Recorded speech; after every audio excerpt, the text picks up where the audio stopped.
we are now joined by new president of ASEE, Ken Galloway, and executive director, Norman Fortenberry. Thank you both for joining us this morning. Good morning. Good morning. So, Ken, I'm going to start with you. This is a big year for ASEE. You are celebrating 120 years, which is absolutely amazing. What are your priorities for the year ahead?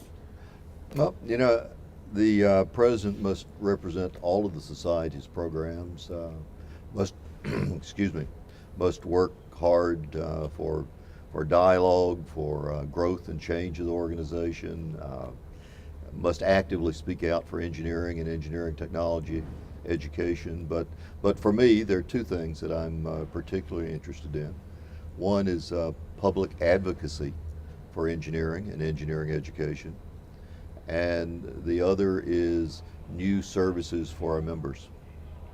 And Norman, you and Ken both feel that it's important to be involved on Capitol Hill. Mm-hmm. What are some of the things that you're looking for in this upcoming year? What are your priorities in Washington, D.C.? I think there are a number of pieces of legislation that will affect how, in particular, there's a strong interest nationally in pre-college education and STEM buzzwords, science, technology, engineering, and mathematics. Our concern is that the E, engineering, is well represented in those areas and doesn't simply become the forgotten letter in the acronym. Yeah. And that when it is involved, that it is accurately involved.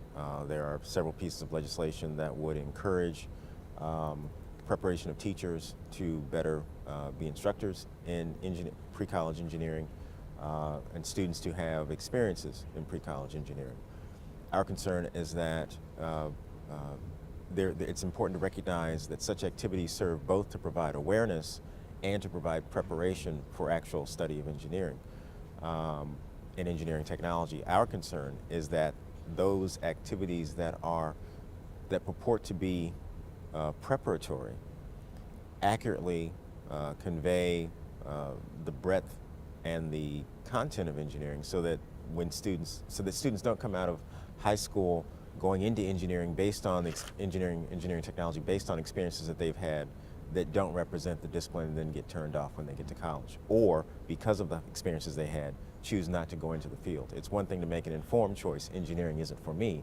It's a very bad thing to make a misinformed choice, it isn't for me because of an experience I had that misrepresented the fields. And Ken, you had said in the past that you were concerned about lack of federal support. Is that still a concern for you? I'm very concerned about federal support. As Norman says, there's a lot of talk about STEM education, but with the sequester, the amounts of money that are available to universities for engineering research and engineering education are being cut somewhat. And if you look at the overall federal budget, the amount of money that goes into this area is extremely small. You know, I really think that all of our ASEE members must be advocates for support from Congress for engineering technology, and engineering education. And it's our membership talking with their congressional delegation that I think will make a real difference. And switching gears a little bit, both of you have mentioned that recruitment is important as far as ASEE and the development there. Talk about what you're doing to attract young people, women, minorities to ASEE. You know, attracting young people and women into engineering is a task that we have all been working at for many years, and it's we make very slow progress. You do see engineering graduation rates going up. You do see slight movement, but it's an area that we cannot ignore. I think one of the most effective things that we do, and this is through our members on campuses, is we provide young people from a variety of backgrounds opportunities to experience what engineering is. So directly involving undergraduates and pre-college students in engineering research at a level appropriate to their knowledge, their current knowledge state, is one of the most exciting things that we can do. They see what it is that engineers do in practice and in research, is the best way to draw people in.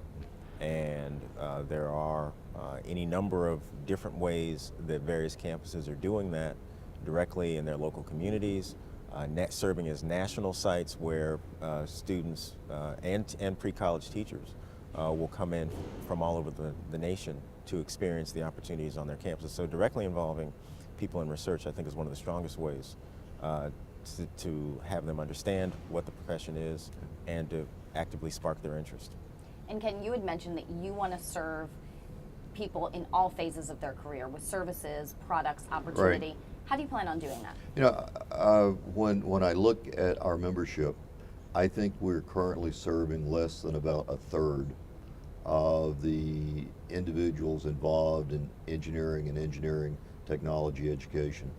So I think there's a lot of growth potential for us in members. And I think one of the areas where we have an opportunity to grow is in the young faculty members who are predominantly in very research intensive universities. These faculty members are required to teach, they're required to do research, they're required to publish, and they're required to raise money for their research. And I think they are stressed. And so we need to find ways that we can help them be more productive in their careers and find ways in order to make things, their life just a little bit easier. We have a vice president for member affairs, Stephanie Farrell, and Stephanie is trying to reach out to those faculty members and ask them, what could we do to make your life easier, to make your career more productive for you? And Norman, same question. Well, I agree with what Ken said, and I think this focus on recognizing, let's delve a little more deeply into what Ken just said, recognizing the increasing stress on new faculty as we ratchet up the requirements across the set of teaching research. It's a little bit ironic. I mean, some people would complain that faculty were focusing almost exclusively on research. Okay, so now we want them to focus as well on teaching, as well on service, and we're requiring an incredible amount on our young faculty, and the implication of that is that graduate students are seeing what the faculty are going through and deciding, maybe I don't want to go into that as a career. So we have to find a solution to this challenge of the expectation, the workload expectation on tenure track faculty if we're going to maintain the health of academic engineering. All right, Ken Galloway, Norman Fortenberry, thank you both very much for your time. Thank you. Thank you. Sure.